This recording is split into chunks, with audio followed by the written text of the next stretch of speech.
Muy buenas, bienvenidos una vez más al canal. En esta ocasión traemos un unboxing.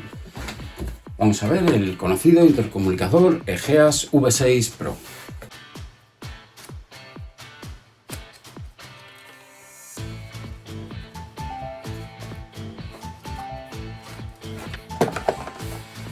Tenemos el manual de instrucciones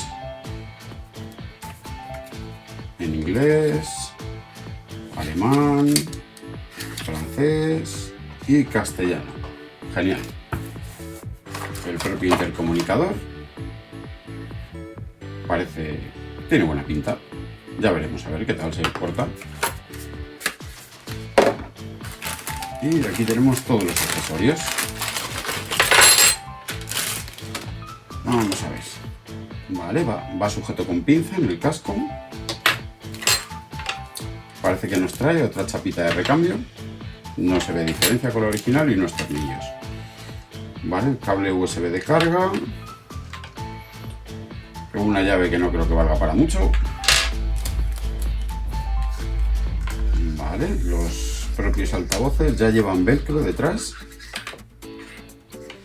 Y el micro con cable duro. Y también este ya viene con el velcro y todo colocado aquí.